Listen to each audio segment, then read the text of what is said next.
These corners are stay stitch on the fronts, and we've fused fusible stay tape along the roll line. Now, if you notice on the back, we don't have the fusible. This is what's called block fusing. I block fuse primarily for demonstration purposes, so you can really see what I'm up to. On the back though, since we didn't really do that much, I didn't block fuse the back. It may change the hang a little bit, but in this particular example, because it is a sample, that's going to be okay. But if you notice what I did here, just move over a little bit, there we are. I did fuse a fusible stay tape on the seam on the back because we don't want this to stretch when we add the collar. Other than that, I will make chalk marks here and here so I can find my intersections. But installing the back collar and so forth is done exactly the same as the facing, so I won't put you through that again. One little note before I actually sew the back and the front together. After sewing the 5/8 inch seam allowance, what I like to do is trim the seam allowances down to about 1/8 of an inch, maybe a little wider. Whenever possible, you want to reduce bulk, and so trimming the seam allowance before you sew everything is going to make it so that the facing seam allowance will be wider and sit above this, so you won't have a shadow of a cut edge in the final garment. And here you have the two fronts sewn to the back. Let me zoom in up here.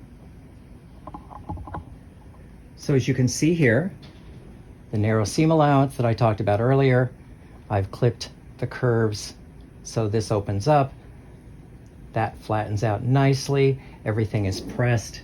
So now what we are ready to do is to join the facing to the body. Here we have the facing pinned to the body of the garment.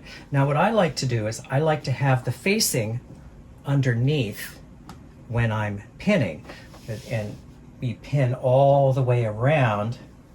We're not going to pin across the bottoms here. That will finish later. So when we sew, we're going to sew all of this in one go. And sewing the corners here and the inside corners here, I'm going to do a little demo at the machine on that. But we have everything pinned and ready for the machine. So let's go to the machine.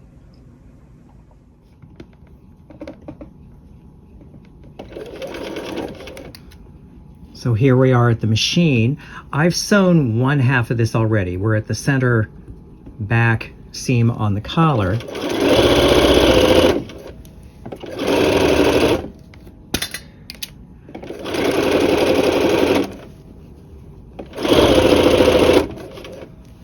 So we want to sew all the way down to the corner.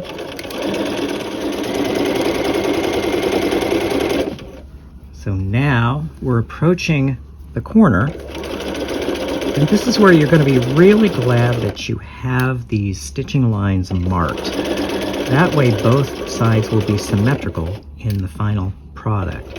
So now what I like to do, about 1/2 inch from the corner, shorten the stitch length to 0.5 to 0.75.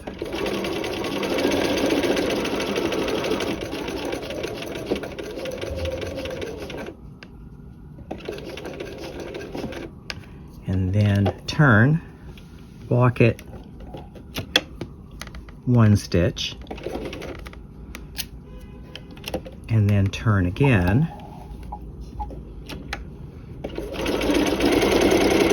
sew the short stitches for about a 1/2 inch. Then you lengthen the stitch length back to the 2.5.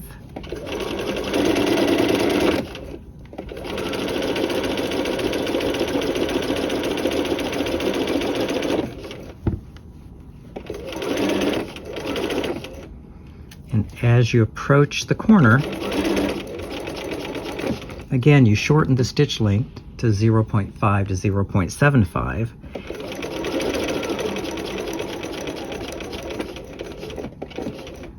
And at this point, you turn, walk it 1 stitch. That gives you room to clip in there with your scissors. It gives you room for the point of the scissors. And then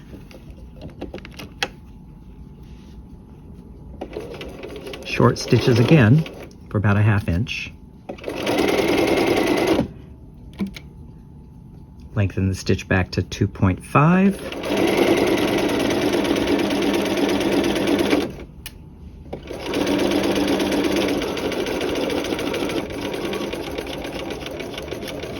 And again, 1/2 inch from the corner. Shorten the stitch again to 0.5 to 0.75. Turn, pocket 1 stitch,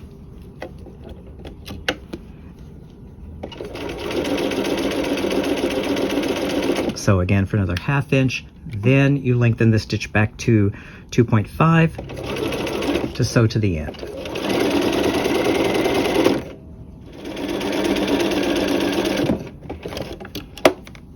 Okay, so let me show you the results. I'll show you more back at the work table, but you notice we're not sewing across here. Not yet. That's later. So let's go back to the work table so I can show you the results.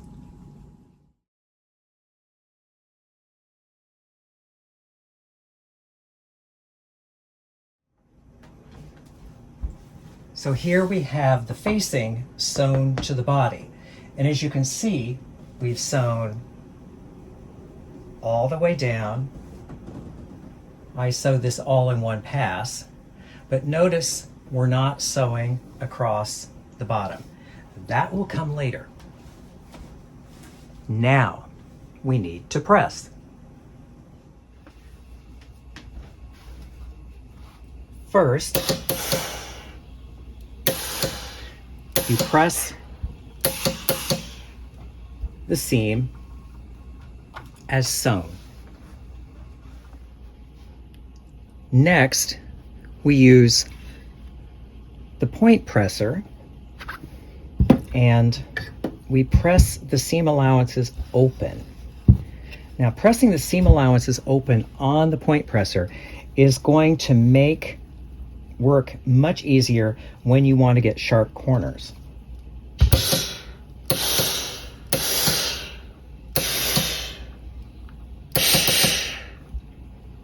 There's this.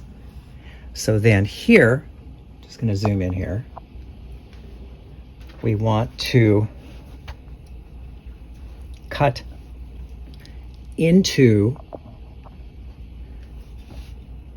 this corner, and having that 1 stitch crosswise gives us enough room to get the point of the scissors in. And since you have sewn it extremely short stitches, you don't have to worry about that bursting later. So now let's back off a little bit and continue pressing. We press all the seams open.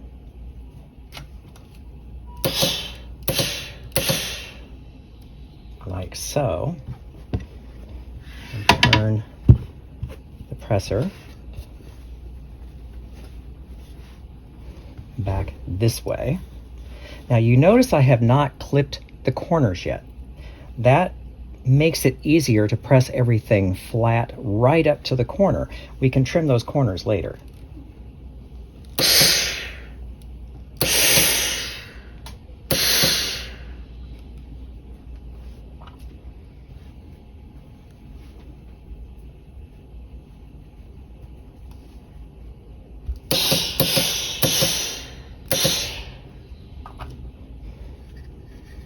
continue to press these seam allowances open all the way around.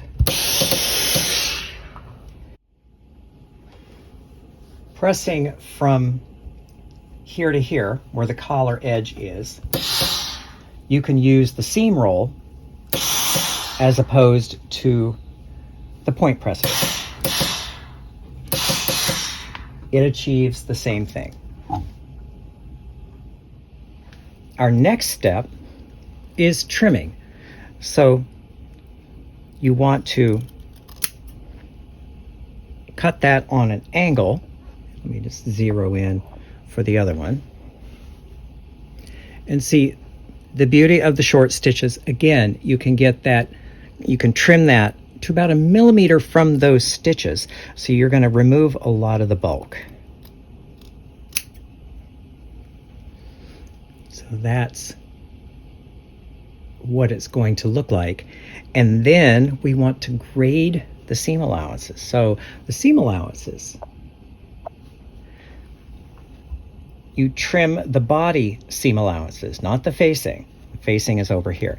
You trim the body seam allowances to 1/4 of an inch.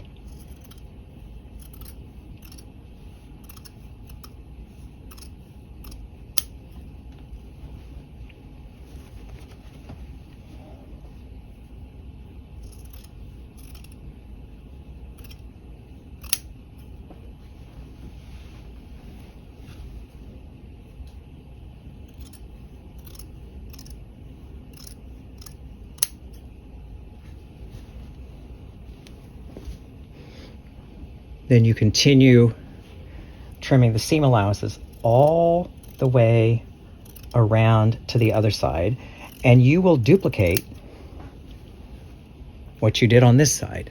So let me go off camera, trim all this around, and I will bring back the results. We have the entire facing graded and pressed open. So now this is when we turn everything right side out. And it doesn't hurt to have your point turner handy, your beautiful wooden point turner.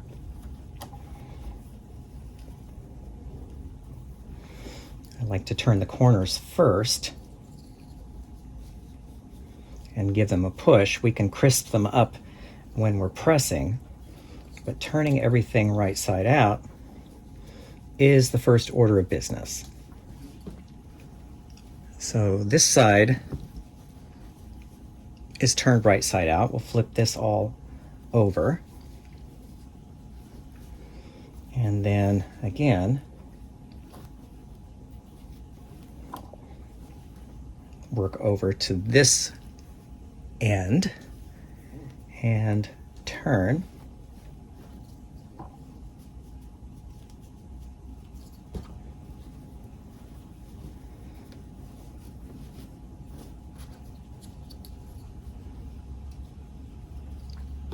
Okay, so we have everything now turned right side out. So the next step, I need to sort this all out. I like to press from the back, and so I will get this all sorted out, change the camera angles, and bring it back. Here we are. Now, to orient you, this is the body. The lapel turns back this way. Now, if you remember, we favored 1/8 of an inch, which shows up right here. So you want the seam to roll somewhat back against the body rather than the facing. You want there to be, you want it to show as a fold from this side. So you can see here, right where my fingernail is, that is the seam. So what I want to do, I like to press it from this side because it's easier to control the favoring. So now,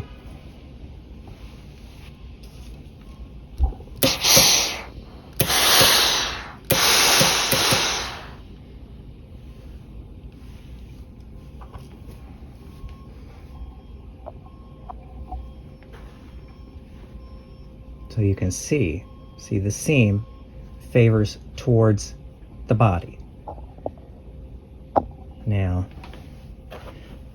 I'm just going to kind of work along.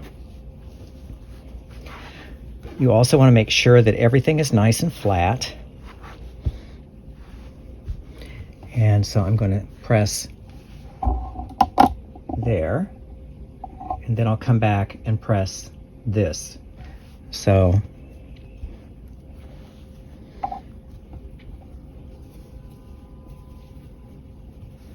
pressing cloth is always a good idea.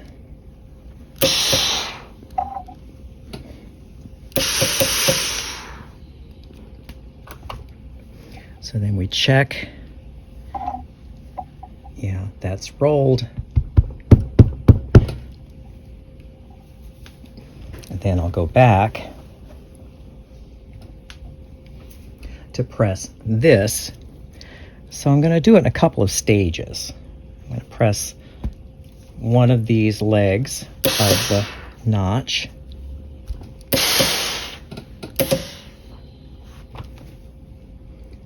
Then the other of the legs.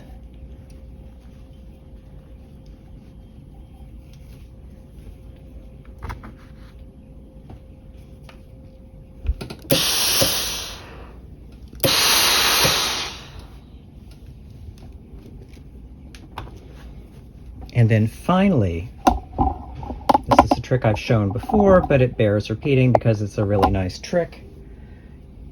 Use needle and thread, and you catch, you catch that corner.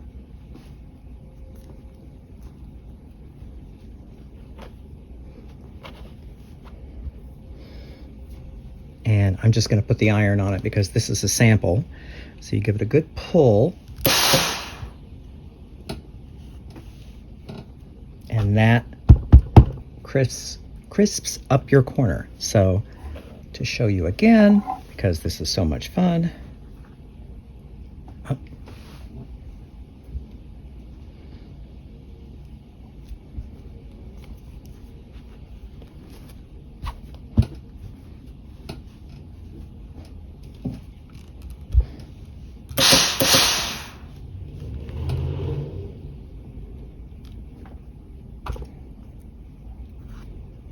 There we go. Okay. Next, I want to baste the edges. We want to tailor baste from the center back down to the upper point on this lapel. And you tailor baste it, I'd say about an inch and a half in from the finished edge, because you don't want this to get caught in the top stitching if you're going to be doing top stitching later, which I will. So this is just a fairly long tailor baste. This is about 2 inches stitch to stitch, but it holds this edge flat. It retains all of the favoring that you pressed in, which is what you want. And so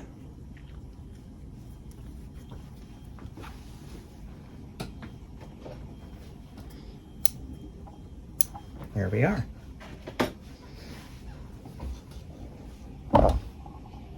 So as you can see, I worked off camera.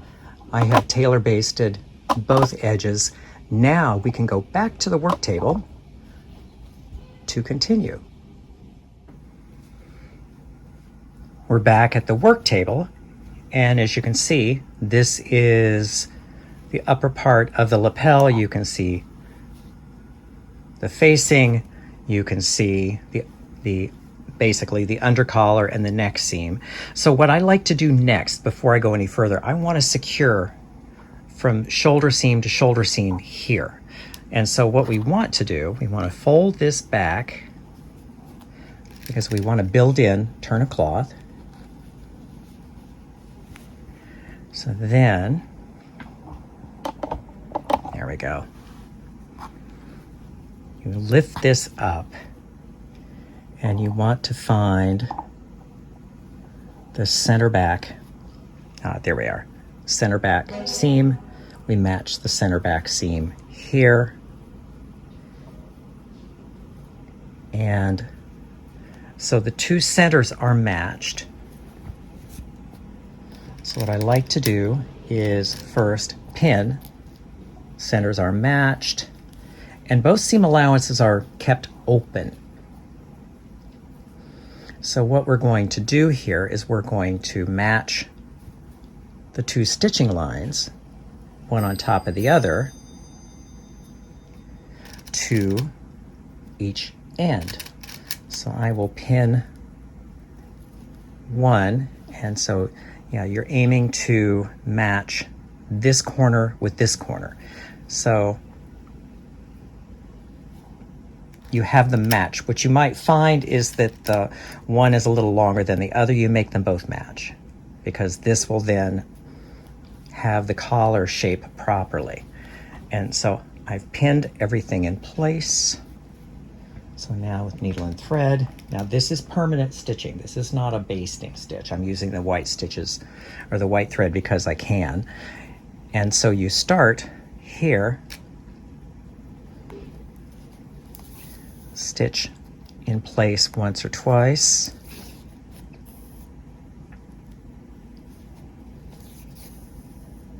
and then you're just going to sew a running stitch. And just make sure that your seams sit one on top of the other.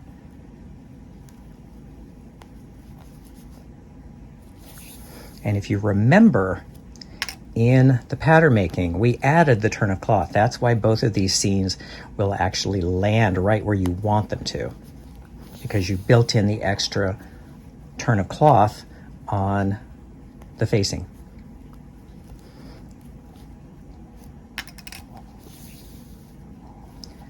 So I'm here at the center. So what I want to do is just stitch in place a couple of times, just to hold it for a little while. So now I want to go over here, and again, seam allowances open. We match this corner to this corner. These two corners match. That matches there. So you're going to see these two corners there. These two corners match, and pin. And again, make sure that the stitching lines are one on top of the other.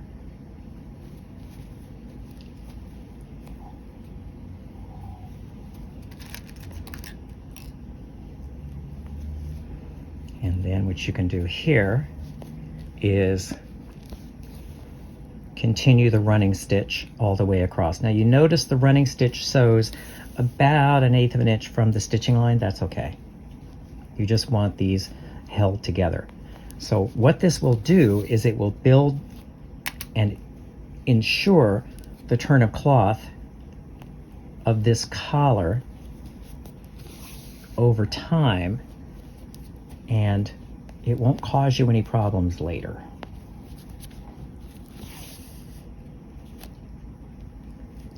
So here we are. Sew these two corners together. Oops.